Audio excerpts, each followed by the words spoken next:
Hello, bebê! Muito bom dia, amigo rubro-negro. Excelente dia, amiga rubro-negra. Tamo no ar, hein? Chegamos para mais um programa aqui no canal do Felipe Fontoura, mais um Fontoura News / Fontoura React. Não sei exatamente como chamar esses programas que eu misturo notícias com reacts. Hoje vamos mostrar um pouco da entrevista do Diego Ribas lá no Charla Podcast, muito interessante. Ele fala sobre a diferença do trabalho do Jorge Jesus, pro que ele imagina do Sampaoli, fala um pouco do jogo de posição, e eu vou tentar destrinchar alguma coisinha a mais aqui, além do que o Diego falou também, que eu também fui dar uma estudada, né, para que a gente tente falar do jogo de posição com um pouco mais de clareza. Então vamos trazer esses assuntos e, claro, vamos debater um pouco das notícias do dia. Antes de qualquer coisa, eu peço o seu like e peço para que você que não é inscrito, nunca deixe de se inscrever. Então se inscreve aí, ativa o sininho e dá essa moral pra gente. Vamos lá. Bom, eu vou começar com o Thiago Maia, que ontem foi título desse programa, foi capa aqui no canal do Felipe Fontoura, o que está acontecendo com o Thiago Maia. O Túlio Fernando, @TúlioFê, em uma porrada de número, lá no Twitter, falou aqui, ó, ele fez um comentário, escreveu, e marcou o Thiago Maia, falou, vamos impor mais concentração, irmão, hoje foi muito mal. E aí o Thiago Maia respondeu, então provavelmente o Thiago Maia também viu nossos programas, também tá vendo as críticas. Concordo muito contigo, viu, irmão? Nem eu estou entendendo, mas vou melhorar como já prometi uma vez e vou voltar a jogar em alto nível. Porque sei que esse Thiago Maia de hoje está bem longe do de 2022. Prometo e vou voltar bem. Deus te abençoe. Cara, há duas coisas para eu falar aqui. A primeira é, eu sempre gosto do ser humano que reconhece o seu erro, bicho. Você me ganha na hora, velho. Eu mudo de opinião. Eu tô batendo o Thiago Maia todos os dias aqui. Pra mim, o pior jogador do Flamengo na temporada. Pra mim, já falei 300 vezes. Mal, andando, trotando, se escondendo do jogo. Já falei 300 vezes. Mas eu gosto do ser humano que pede desculpa, reconhece o erro e sabe que não tá bem e que fala que vai melhorar. Ah, Felipe, você é um romântico, você acredita em duendes. Acredito. Eu sou um romântico. Eu sou um cara que acredita sempre numa segunda chance, acredita sempre que a pessoa pode corrigir erros, pode melhorar. Eu acredito no Marinho, velho. Eu vejo o Marinho treinando fora do horário e fico empolgado. Acredita nas pessoas, né, Felipe? Eu acredito, porque, Pete, a gente sabe que dá pra você melhorar tudo na vida. Dá pra você corrigir tudo. Depende da quantidade de esforço. O caso do Marinho, por exemplo, tem que ser muito mais. Tem que se dedicar muito mais. Tem que fazer um trabalho de cognição, de inteligência. Mas, assim, o Thiago Maia tem recurso, Pítio. Thiago Maia tem recurso, bicho. Tá ligado? Então, se ele fala que sabe que tá mal, eu fico um pouco mais sossegado, porque eu falo, bom, se ele sabe que tá mal, ele tem recurso, ele pode melhorar, certo? Certo. Eu tô contigo, cara. A gente falou isso ontem do Cebolinha, né? Depende muito dele, essa recuperação. Entender que ele precisa fazer o dobro, o triplo, enfim, 20 vezes mais do que ele tá fazendo hoje. O do Marinho, o mesmo caso, né? Apesar que o Marinho a gente já perdeu um pouco a paciência, né? Agora vem o segundo ponto. Se até o jogador sabe, essa é a minha questão. Se até o jogador enxerga que não tá bem, eu sou a favor da gente dar uma segunda chance pra ele. Mas segunda chance é dar no treino. Segunda chance você dá botando o maluco pra treinar mais, pra correr mais. Afasta ele e fala, então quais são os problemas que você tá sentindo que você tem? Vamos corrigir? Quando tiver 100%, volta. O que não pode é todo mundo ver que o cara tá mal, o técnico vê que o cara tá mal, os comentaristas veem que o cara tá mal, o cara vê que ele tá mal e ele continua titular. Porque aí você não tá tentando recuperar ele, você tá desmotivando o reserva. Aí você tá desmotivando quem tá no banco. O cara que tá no banco fala assim, cara, o maluco tá mal, todo mundo sabe que tá mal, ele mesmo sabe que tá mal. E o treinador não tira, porra. Então, vai pro inferno. Vou treinar menos, eu vou me dedicar menos. O cara não vai sair. É um pouco do caso do Gabigol e Pedro hoje? É um pouco do caso do Gabigol e Pedro. É um pouco do caso. E a gente precisa dessa coragem do nosso treinador de botar no banco, bicho. É simples. Bota no banco. Não tenha medo. Não sinta dores de botar ninguém no banco. Tamo junto? Bom, trazer mais uma notícia aqui também. O Monza tem obrigação de compra do Pablo Mari por 5 milhões de euros, ou seja, algo em torno de 27 milhões de reais. E isso caso o time permaneça na Série A. Então o Pablo Mari foi emprestado pelo Monza, emprestado para o Monza, e se o Monza continuar na Série A, se ele conseguir não cair, o Monza é obrigado a comprar o Pablo Mari por esses 5 milhões de euros. E Filipinho... E o Flamengo tem direito a 40% do valor dessa venda. Então a gente pode ganhar até 11 milhões de reais, notícia do Coluna do Flamengo aí. Podemos ganhar 11 milhões de reais, Pítio, nessa negociação. E o Monza é o 12º colocado do campeonato italiano, tá? Com 41 pontos. O 18º, que é o primeiro da zona de rebaixamento, tem 26. Então, muito provavelmente, o Monza deve permanecer aí na Série A. Exatamente. Então, é um bom negócio pro Flamengo, né? A gente acaba ganhando mais uma graninha e vai tentando mexer no mercado, porque o Sampaoli começou a fazer indicações, né? O Sampaoli começou a se mexer e dentro do estilo de jogo, que a gente vai colocar aqui daqui a pouquinho o Diego Ribas falando, etc., dentro do estilo de jogo do Sampaoli, ele começou a pedir os nomes que ele gostaria, né? A gente já viu lateral sendo falado, volante sendo falado. Fato é que o Sampaoli precisa agora trazer os jogadores com a característica do futebol que ele precisa, né? Porque até então a gente estava falando muito de jogadores com as características do Vitor Pereira, com o que o Vitor Pereira gostaria. Mas, como eu já falei para vocês, eu não fico falando de nome, eu não fico falando de possíveis contratações, porque esse ano tem 6 meses que todos os canais estão mentindo aí, falando de jogador que tá vindo, tá chegando, não veio ninguém. Então, eu não vou ficar fazendo isso aqui neste canal. Apenas te dizer que o Sampaoli já está enlouquecido pedindo reforços, como a gente sabia que ele ia pedir. Bom, agora vamos assistir então um pouquinho dessa coletiva. A gente fez aqui um Fontoura News muito rápido, porque agora vamos de Fontoura React. O Diego Ribas ontem estava no Charla Podcast. Coletiva não, né, Felipe? Coletiva foi ótimo. Entrevista. Esse é o jornalista, tá? É o hábito, né? O hábito. Mas vamos ver um pouquinho lá do Diego Ribas no Charla. Inclusive, como a gente vai usar a imagem aqui, indico que você vá até o Charla, depois assista o vídeo inteiro e que você também se inscreva lá para dar moral para a galera do Charla, já que a gente está usando o conteúdo deles aqui com direito de imagem. Muito obrigado, pessoal do Charla Podcast. Vocês são lindos. Vai deixar a entrevista completa, o link, né? Dessa entrevista na descrição. Junto com todas as propagandas do canal. Para você comprar coisas nossas. Vai, bota um pouquinho mais pra galera. A gente ouve muito aqui, os técnicos do Flamengo. Posicional ou não posicional, né? Aí me corrija se eu estiver errado. Isso nasceu com a chegada do Domi, lembra? Só que todo mundo... Tem treinadores que fazem o posicional. Foi primeiro do Domi, ninguém falava disso no Brasil. Jorge Jesus. Aí começou a galera entender que o Jorge Jesus não jogava dessa forma. Sim. E que não quer dizer que você joga ofensivo, que todo mundo joga igual. Então eu queria que você explicasse a diferença do que fazia o Jorge Jesus pro que faz o Sampaoli e outros técnicos que jogam nessa estratégia. Certo. Bom, o Jorge já começa que ele gosta muito de jogar no 4-4-2, né? O Sampaoli gosta da linha de 5, alterna muito de acordo com o que ele vai se transformando dentro de campo. O Jorge também se transforma, né? Ele sai do 4-4-2, o volante entra no meio do zagueiro, então abriu, os laterais sobem bastante. Então isso acontece.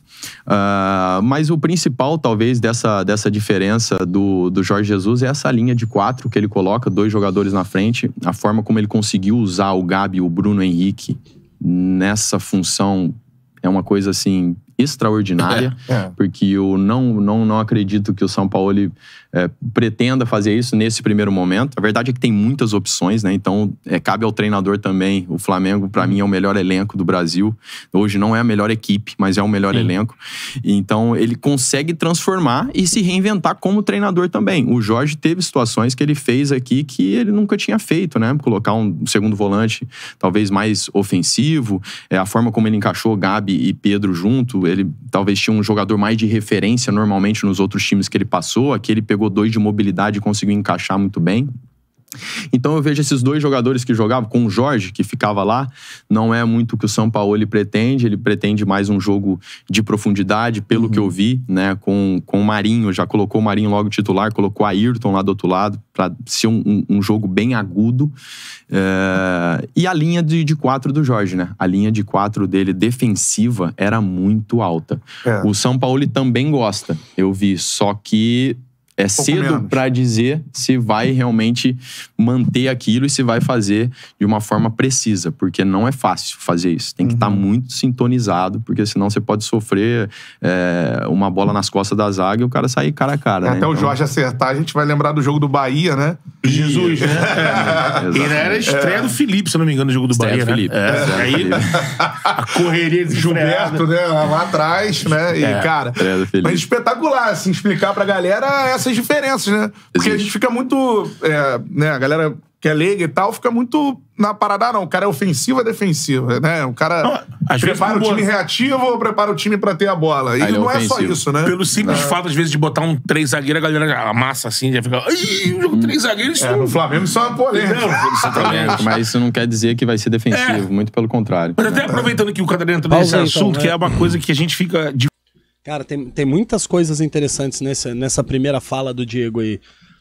As diferenças do Jorge Jesus pro Sampaoli. Óbvio que o Diego não tá lá no trabalho do Sampaoli, mas ele tá falando como a gente também tá vendo aí, um pouquinho. E a gente foi estudar o jogo de posição. O jogo de posição, ele realmente, e você vê a frustração do Sampaoli, é porque ele é um jogo, Pítio, amigos e amigas do canal, ele é um jogo que te deixa muito exposto. O jogo de posição, o jogo posicional, ele te deixa muito exposto. Porque todos os treinadores que trabalharam isso, Cruyff, Van Gaal, hoje o Guardiola é o mestre do jogo de posição, o Sampaoli é um cara do jogo de posição. Todos esses caras que trabalham isso, eles têm um amor pela bola, Pítio. Você tem que ter a bola o tempo inteiro. Você tem que ter a bola o tempo inteiro, a sua marcação é alta, o teu goleiro sobe, mas você fica muito exposto. Você tem que ter a bola o tempo inteiro e o principal, você tem que ser contundente. Quantos jogos, Pete, você já viu o City vencer por 5-2, 5-3, 4-2? Porque você vai tomar gol. E ele não tá preocupado. O cara não tá preocupado de tomar gol. Porque ele sabe que ele vai ter a bola 70%, 80% do jogo. Ele vai mandar, ele vai te amassar, ele vai te empurrar com 2 laterais, ou alas, ou extremos. Você vai botar esses 2 caras empurrados lá na frente, abrindo bem a defesa adversária. Tu vai botar os dois volantes entre os 2 atacantes. Você vai atacar com 6 pessoas sempre. E a tua terceira, primeira linha ali, a tua linha da zaga, vai estar lá em cima também. Você vai estar amassando o adversário. Mas se você pega um time que tem um contra-ataque e você erra, o jogo de posição depende muito da qualidade do passe. O bom jogo de posição do Manchester City, você tem 98% de assento de passe. 95%. Se o Manchester City acertar 80% dos passes, ele perde o jogo. Tá ligado? A gente foi ver as análises de números. Exato. 80% de passe certo é sinal que você vai perder o jogo. Porque nesses 20% que você errou, tu vai dar contra-ataque. Se o teu adversário for bom, você vai perder. Você vai perder o jogo. É um jogo que as pessoas tendem a chamar de risco quando mal implantado. E essa é a palavra do momento, quando sem contundência, Pítio. Quando sem contundência, ele é um jogo arriscado. Porque assim, se você faz 2, 3, toma 1, 2, você vai ganhar o jogo. Tá tudo certo. Por que o Manchester City e Liverpool sempre protagonizavam excelentes jogos? Porque o Liverpool, a zona de conforto é o contra-ataque. Pô, na época, né, com o Mané, Salah, o Firmino, muito velozes. E o City o jogo de conforto. Campo. Exato. O jogo de conforto do City te dá. Era um bom Flamengo e Palmeiras de Jorge Jesus e Abel. Jorge Jesus e Abel era um bom jogo também. Tá ligado? Seria hoje, se a gente pudesse assistir, depois de 3 anos, 4 anos de Flamengo, o Jorge Jesus ainda estivesse lá, 4 anos de Palmeiras, o Abel lá. Seria um jogaço. Seria um jogaço. Porque é um time que quer ter a bola, o outro que sabe pegar você no contra-ataque. Mas ainda assim, o Jorge Jesus, ele tinha um meio-campo mais povoado e ele atacava com um pouco menos de gente. Se você olha, no time do Jorge Jesus, mesmo com o Arão pisando, Gerson pisando, tradicionalmente eram aqueles 4 jogadores da frente que atacavam. Se movimentando muito, né? Se movimentando muito, trocando muito de lugar, etc. Mas é a diferença clara aí do jogo de posição. Segue o Diego Ribas. Fora, observando... Ainda não foi bem implantado no Brasil, assim, o jogo de posição. Eu tenho algumas opiniões, né? Mas eu vi de você que é o cara que tava até ontem no front, né? Questão de estilo, se a gente falou de 2 estilos aqui, do Jorge Jesus e do Sampaoli. Essa questão de estilo de treinador, quando chega num grupo, aí é muito questão de afinidade, bater, de forma que o treinador vai apresentar aquele conteúdo. Porque nesse período que se a gente pegar de Jorge pra Jorge, do Jesus... Aí pega o Abel, né? Começou com o Abel, pra cá, você teve vários estilos diferentes. Teve um momento auge maravilhoso com o Jorge Jesus. Depois ficou aquela tentativa, vamos dizer, tentativa e erro, e aí troca e tudo mais. Com vários estilos, né?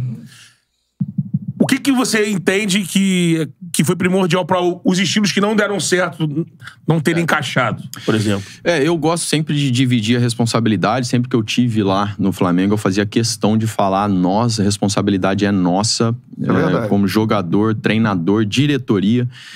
Nós estamos errando nesse momento, por isso que não temos o resultado desejado.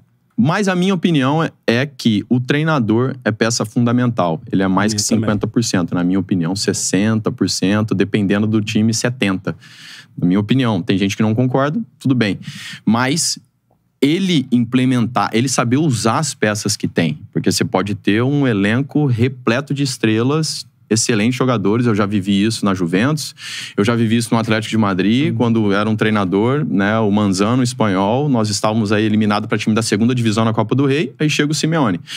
Transformou, final de Champions League, campeão espanhol, campeão da Europa League, com o mesmo time, exatamente os mesmos jogadores. Então, para mim, o treinador faz toda a diferença. Precisa ter um extremo conhecimento técnico? Não. Se tiver uma boa gestão de grupo, já vai ser o suficiente para ele deixar o terreno pronto para esses jogadores terem confiança para desempenhar. Mas até aí é responsabilidade do treinador. Então, eu acho que o que aconteceu no Flamengo, quando aconteceu, tem muito mérito do treinador. Chegou o Jorge Jesus, nem todos nós concordávamos com o que ele queria fazer naquele momento, se sentia incomodado. Um outro jogador teve que mudar de posição. Eu fui um deles, tive que jogar mais como um segundo volante ali, com uma função defensiva mais exigente. Mas, no fundo, o que o jogador quer, ele quer jogar e vencer. É isso que o jogador quer. Que é alguém que fale pra ele: o caminho é esse aqui, você tem que fazer, vai dar resultado, é assim que nós vamos jogar, clareza naquilo que tá passando. O jogador vai e faz, cara feio ou não, ele faz, dá resultado, ele fala: é maravilha, esse aqui é o caminho, tô me sentindo bem, vou jogar, estamos ganhando. Então, quando isso não aconteceu, tem muita responsabilidade também do treinador. Pode ter dos jogadores, e tem uma parcela, sempre tem. Mas é porque não conseguiu, de alguma forma, implementar, convencer e dar resultado. É isso. Não tem esse negócio de, às vezes, o pessoal falava: pô, mas... Calma aqui. Aqui tem um entendimento claro de um jogador inteligente. Um jogador inteligente que sabe o que tá falando, etc. E eu quero destacar aqui, quando ele fala que o treinador chega, tem que ter clareza na ideia. Por mais que você não goste, por mais que você não concorde, você vai fazer de cara feia. Ou seja, o Diego deixa claro que em alguns momentos eles não estavam gostando do que estavam fazendo. Ele não disse com que treinador. Falou. Com o Jorge Jesus ele foi específico. Com o Jorge Jesus ele falou. Bateu a Paulo Sousa? Sim, Paulo Sousa. Mas com o Jorge Jesus ele deixou claro que quando chegou ele não estava gostando, botou ele mais de segundo volante, com funções defensivas, mas ele foi lá e fez de cara feia e funcionou. Véio. Eu acho que é aí que entra a função do diretor de futebol, véio, que a gente não tem. O diretor de futebol, ele tem que primeiro mitigar, a palavra que o Pichu gosta aí. Primeiro ele tem que mitigar, ele tem que diminuir a chance do elenco não gostar de uma ideia de um treinador. Como que você faz isso? Você tem que ter uma ideia fixa, você, Flamengo, tem que ter uma ideia de jogo e trazer treinadores e jogadores que sejam adeptos dessa ideia de jogo. Você fazendo isso, você diminui esse risco. E o segundo ponto, cara, é acompanhar lá o jogo e ver assim, quem tá jogando de cara feia, por que conversa, entende, porque você pode acelerar o processo. Se você percebeu que os jogadores estão de cara amarrada e não tá dando resultado, aí você tem que fazer a troca de treinador rápido, porque você errou. Aí você errou, velho. Porque aí sempre cai... Senão você vai perder tempo. Se você já viu que não vai funcionar, porque com o Jorge Jesus, ele provou que vai funcionar. Ele esfregou na cara e falou, olha, faz isso e vai funcionar. O cara fez isso, não funcionou no primeiro jogo, não funcionou na primeira Copa, não funcionou, mas daqui a pouco funcionou, Pítio. E aí o cara, o que o Diego Ribas falou, velho, qualquer atleta, ele só quer vencer, Pítio. E aí... Qualquer atleta só quer ganhar, irmão. Do comodismo que atrapalha. Ele ganhou com o Jorge Jesus. Chega uma outra pessoa querendo implementar uma outra forma de jogo. Pô, irmão, mas eu ganhei lá atrás fazendo isso. Por que eu vou ter que fazer essa outra coisa agora? Eu acabei de ganhar com o Jorge Jesus, velho. E aí o Domi perdeu o vestiário. Se você lembrar, o Domi perde o vestiário quando ele vira pro cara e fala, pô, vocês ganharam com o Jorge Jesus na cagada. O Domi foi maluco, né? Ele falou, velho, o que aconteceu com o Jorge Jesus foi uma cagada. Por que ele fala isso? Porque não tinha padrão, Pítio. O Jorge Jesus saiu, eles não sabiam mais o que fazer, velho. O Domi não estava errado, irmão. Não havia um padrão ali. Não havia uma ideia. Tanto não havia que foram buscar o Domi. É importante só... Tanto não havia que foram buscar o Domi. Não havia metodologia no Flamengo. E é o que você fala de ideia, é que exatamente, não existia, e não existe até hoje, uma ideia de jogo do clube. A ideia de jogo lá era do Jorge Jesus, treinador. É isso que o Domi ele quis dizer. É isso que o Domi quis dizer. Foi uma cagada não do Jorge Jesus. O Jorge Jesus sabia o que estava fazendo. Os jogadores não entenderam isso. Ele falou, olha, o Jorge Jesus sabia o que está fazendo. Vocês não sabem, velho. O Flamengo não sabe. E o Flamengo não sabe. A verdade é essa. A verdade é essa. A galera ficou puto, o cacete. Ele falou, vocês não vão ganhar sempre na sorte, velho. E não ganhamos sempre na sorte, velho. A gente continua jogando a sorte. Ganha uma, perde uma, ganha uma, perde uma. Sempre não se ganha na sorte. Sempre. Sempre você não vai ganhar na sorte. Enquanto o Flamengo não profissionalizar, velho, enquanto o Flamengo não tiver uma gestão de futebol decente, ele não vai ganhar sempre, velho. Ponto. Segue. Boa. Aliás, o time tá incomodado que agora vai ter que mudar de sistema, tem que jogar em outra posição, aí tem jogador que não quer, fica fazendo corpo mole. É difícil treinar esse elenco do Flamengo, quando você ouve isso. Nunca, pelo contrário, é fácil. É assim, em termos de caráter e pessoas, fácil. Difícil, porque você vai chegar lá, tua cobrança vai ser, você tem um melhor elenco, você tem que dar resultado. Pô, isso é difícil. Porque aí todo mundo fica falando, até minha avó treinava esse time aí e dava resultado. Com todo respeito à nossa avó, que talvez são mais inteligentes que alguns técnicos. Sábias, né? Algo me diz que a minha avó não daria certo treinando. Você entendeu? Mas aí começa a desmerecer o trabalho do treinador. E não é, nós já vimos em outros clubes, no próprio Flamengo, momentos de dificuldade que vê o quê? Pode ter, os jogadores estão ali, mas se não souber usar, não vai dar resultado. Então, o que aconteceu foi isso. Né? Os treinadores que conseguiram implementar, convencer, dar resultado, colheram os frutos, os que não conseguiram. Agora, o elenco do Flamengo, o caráter dos jogadores é excelente. Então, tá todo mundo ali para querer encontrar, né, o resultado. Cara, é muito difícil. É muito difícil você... E aqui estou falando como um professor. Você dá aula... Tá? Eu vou te dizer exatamente algumas experiências que eu já tive. Você dá aula pra molecada, ensino médio. Molecada que tá ali, velho, nunca viu história da arte. Eu dava aula de história da arte. Dava não, ainda dou. Só estou afastado por um pouco de tempo. Eu dava aula de história da arte. Pegar uma molecada ali de ensino médio, sedenta, vestibular, etc. Não sabe o que você sabe. Não estudou o que você estudou. Então, pra essa molecada era muito mais fácil, porque eu tenho muito mais confiança. Quando eu ia fazer aqueles testes, bicho, eu odiava quando tinha que fazer escola nova, etc. Vamos fazer aqui um teste para saber se você vai entrar ou não. Uma prova de admissão. E aí eles me botavam na sala de aula para dar aula para outros professores de História da Arte. E aí a diretora do colégio ficava ali vendo quem ia melhor. Irmão, ali você treme. Porque são pessoas que estudaram o que você estudou, são pessoas que têm conhecimento maior que o seu, às vezes, e ali você dá uma balançada. Eu, claro, sempre passei, porque sou ator, então eu ficava tranquilo. Tal. Eu tinha um outro domínio que me ajudava muito nesses testes. Sempre me ajudou bastante a minha cara de pau, etc. Mas é muito diferente, bicho. O cara, quando chega, o treinador que chega no Flamengo hoje, um maluco igual o Domi, trabalhei com o Guardiola, etc. Beleza, irmão. Mas tu chega naquele elenco, tu olha o cara que acabou de ser campeão da Libertadores, o cara que acabou de ganhar o Campeonato Brasileiro, tudo no mesmo fim de semana. Os caras estão numa marra, bicho. Os caras são jogadores do futebol do momento. Tu entra em campo e fala, pô, tu vai passar um treino, esses caras te olham assim já, velho. Fala aí, professor. Sei. Então, tudo que o Jorge Jesus fez, a gente vai desfazer. E vai funcionar. Então tá, vamos lá, vamos fazer, velho. O Diego falou, eles faziam, mas é difícil treinar um elenco vitorioso. É muito mais fácil ser o Jorge Jesus.